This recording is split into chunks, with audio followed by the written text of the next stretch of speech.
Have you ever been in a room full of people but still feel alone? I don't know if anyone else can relate or feels like this, but I literally feel like I don't have friends. You long for people that know you deeply and just understand you inside and out. People who are not treating you well are not going to treat you better if you work harder. It's tough because something that's so difficult for you seems like it comes so easily to everyone else. As someone who's had social anxiety for years, trust me when I say I know exactly what this is like. When someone judges you for the social circle or lack thereof, it just truly hurts. There's no getting around it. I know what it's like to be scared to go up to new people. I know what it's like to be invited to things but be terrified of actually going. I know what it's like to rehearse what you say over and over again. I know what it's like to actually show yourself because you don't know how to actually be yourself. I have learned a lot along my journey and I'm going to share everything that I know in this video.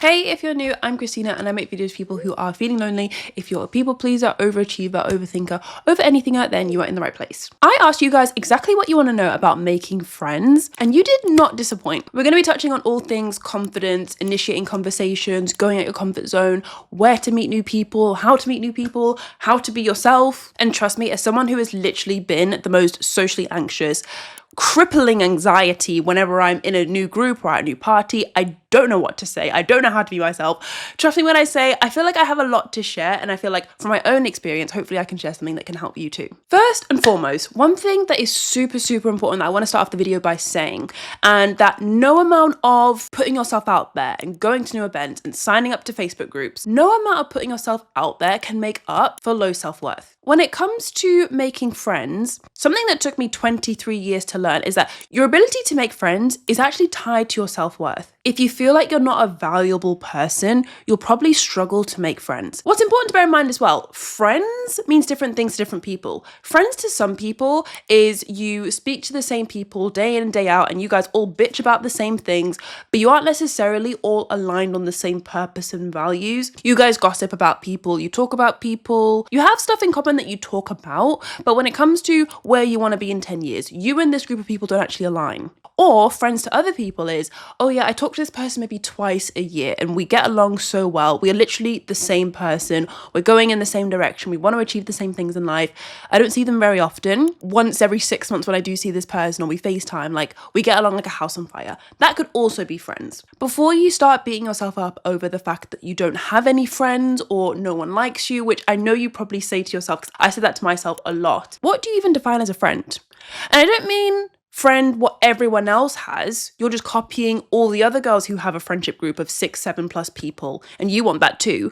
What is genuinely a friend to you? What is the type of friend that you could have where just one of these friends makes up for 5 shitty friends? Or what's like one type of friend, even if you just had one of them in your life, you wouldn't need like a whole bunch of people in your life or a whole bunch of people at every birthday party. Like just this one friend makes you feel so seen and so heard. But the number one thing you need to know and like the starting point you need to understand is that having friends and making friends will always be difficult if you don't believe that you're worthy. You can't make good, genuine friends from a place of, I'm not good enough.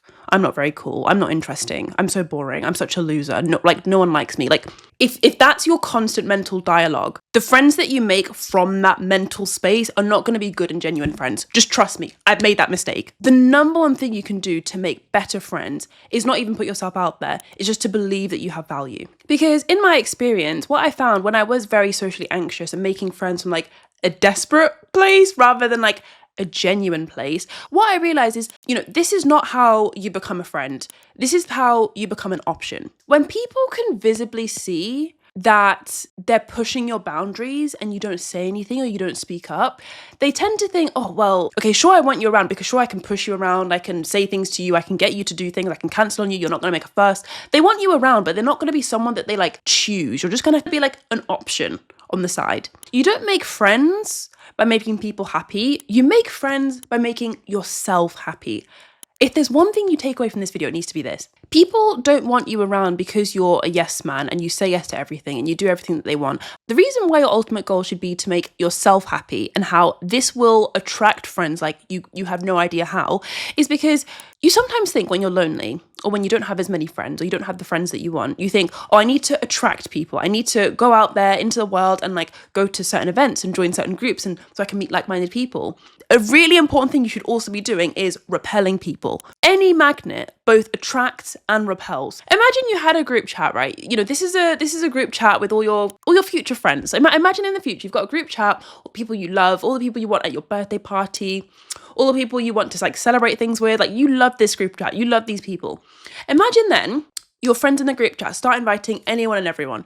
Oh, do you mind if I invite my cousin to the group chat? Do you mind if I just add my sister, my boyfriend, my cat? My dog has a WhatsApp account now. Do you mind if I add my dog? This group chat now goes from like 10 people to now 100 people. You've had no filter. Everyone has joined the group chat. What value does this group chat have now? Do you still want to be in the group chat? Do you still love this group chat like you did before? Does this group chat mean anything to you? When your fear of being alone is telling you that quantity matters more than quality, you'll be so obsessed with just attracting anyone and everyone that you forget you actually want to be picky. You want to be choosy. You should be passionate about the fact that I don't like Taylor Swift. You should be passionate about the fact that like I put pineapple on pizza. Like whatever it is, these aren't the things that you should be hiding. These are the things that you should be revealing. This was honestly my whole entire high school experience. There were definitely a couple moments where I had a little bit of bravery and I would kind of like go up to someone new or be myself. I'd make a funny joke that I thought was funny.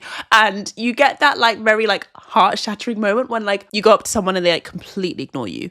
Or you make the joke and it's like crickets. Like no one is laughing. Once you have that a couple times and you're 13 and you're 14 or you're 17 or you're 18 or you're 23, you're 24, you have that enough times and you're like, maybe I'll just hide. Maybe I'm not going to show myself.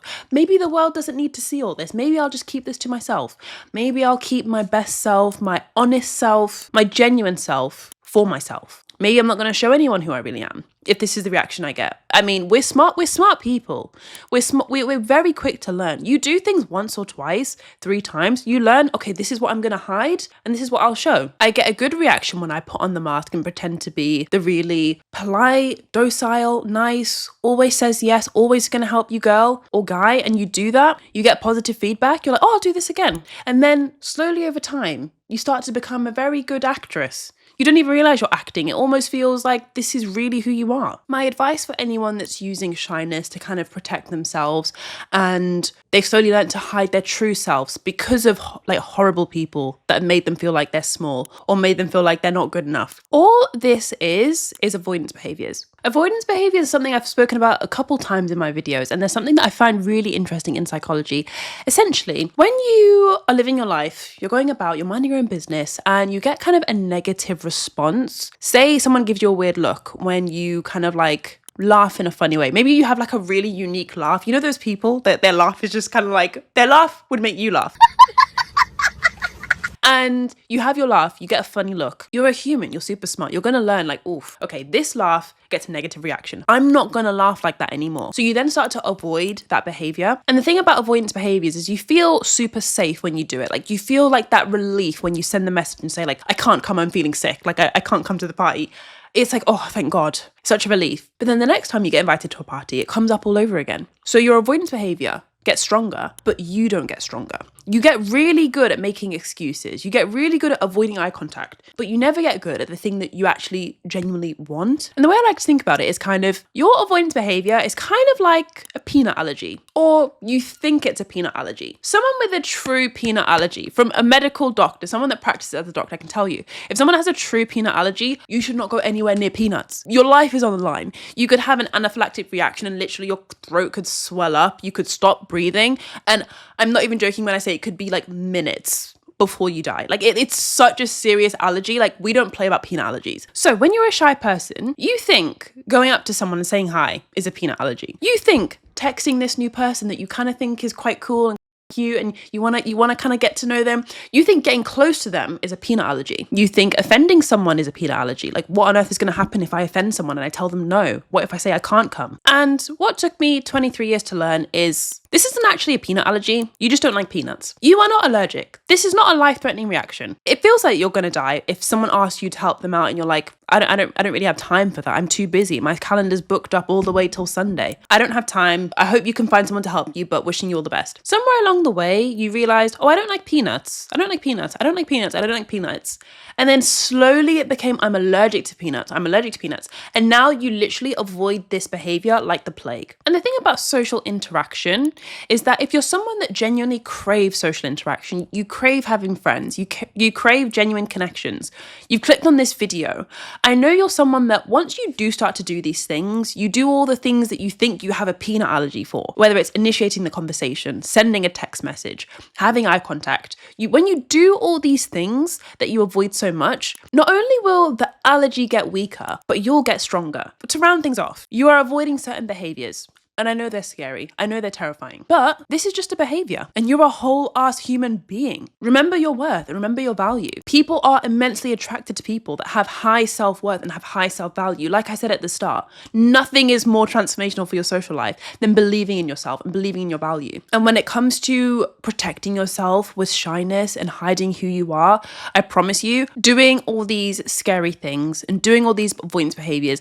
they won't leave you feeling scared. They'll leave you feeling empowered. Like you'll come out on the other side, not scared and panicked like you think you will. You're going to leave feeling so good about yourself. Speaking of being shy, there are two things I want to share that will absolutely change the way that you think about yourself. One of my favorite studies that was ever done is called the liking gap study. Essentially, these researchers had too much time on their hands, got a whole bunch of students together, decided to get them all talking and have conversations, and they did a quiz or questionnaire to find out, how much did you like your partner? How much did you like talking to them? Would you speak to them again? And they found that most people underestimated how much the other person liked them, which is why it's called the liking gap. But the absolute kicker of this study is they found that the shyer the person, the bigger the liking gap. According to this liking gap study, people like you more than you think. I see this in real life all the time when I'm talking to someone, and sometimes the conversation, I'm actually quite enjoying the conversation and I want to talk to them more, but I find sometimes people are like very keen to run away. They're like, oh, I don't want to take up more of your time. Oh, it was nice talking to you, bye. And they're like running away and I'm like, no, like I actually want to talk to you a bit more. Another thing you need to know, I am also planning to kind of create an online community of like-minded people just like you. Of people just like you. I'm building a waitlist, so please join in the link in the description. I'm probably gonna, I don't know when I'm gonna launch it actually. I don't really know. I'm building up a waitlist of people, and I feel like the more the waitlist builds, the more I'll feel like, oh, hey, Christina, you need to do something now. Like, let's get these people onto a place where they can talk to each other and hang out, and it's all gonna be great. So please join the waitlist. I also want to touch on the concept of be yourself, which I know a lot of videos will tell you to do. They'll all tell you to be yourself. Not only will they tell you to like go to the places where you want to meet like-minded people. If you want to crochet, go to a crochet party. If you want to be into pottery, go to like a pottery class. Sure, go ahead and do that. Go ahead and do that only if you're going to like do what I say and you're going to cut back on the avoidance behaviors and you're going to like really believe that you're a worthy person of friends. On the topic of being yourself, which I found really difficult for a long time because I didn't know who I was, because I felt I spent so long pretending that I was like very, very unsure of myself. Don't focus on being yourself, just focus on being honest. I'm now in the space where I feel like I've discovered who I am purely just because I'm honest with myself. Like I don't lie to myself about how I feel. There's a lot of toxic positivity on the internet trying to tell you to think on the bright side and like turn that frown upside down. And there's a lot of people like how to manifest and like don't think about negative things, negative thoughts, create negative experiences. I can't be bothered. If you find it difficult to know who you are and you feel so immensely lost, start to be honest with yourself. This is the number one way and process of how I discovered who I was and discovered who I am. Not only that, I also started to unpack, why do I attribute so much negativity to being boring? Or why do I attribute so much negativity to being quiet? Like literally, Christina, why is being boring a bad thing? Why is being quiet a bad thing?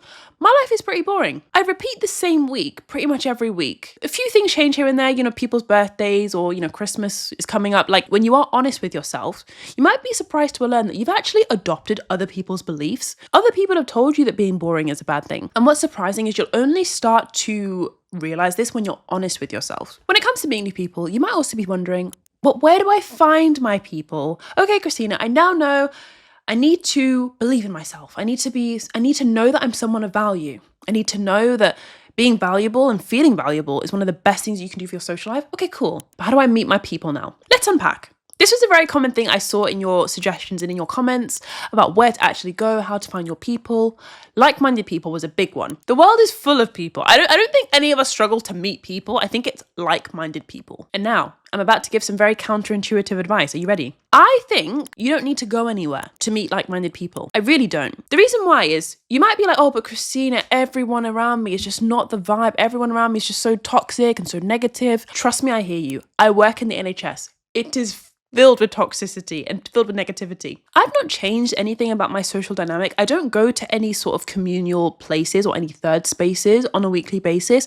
Honestly, even a monthly basis. To me, the definition of social is like I feel connected to my friends even when we're not speaking. I don't feel like I have to see friends every weekend. The reason why you might have found it difficult to find like-minded people isn't because they're not around you. It might just be because they're not aware of you. Like if you're hiding and you are not that mediocre, like boring group chat that has anyone and anyone in it, you're selective. Like you are being yourself, you're being honest for a reason so that you can only attract your people. And if you piss people off along the way, that's life. That's part of the process. Because honestly, what I had to learn is you are going to annoy people and piss people off and offend people anyway. You will offend people as a people pleaser anyway. It's just how much of your time that you waste in the process. I wasted so much time thinking that I could make people happy. I promise you, hopefully this is encouraging. I promise you, you don't have to change your environment to make friends.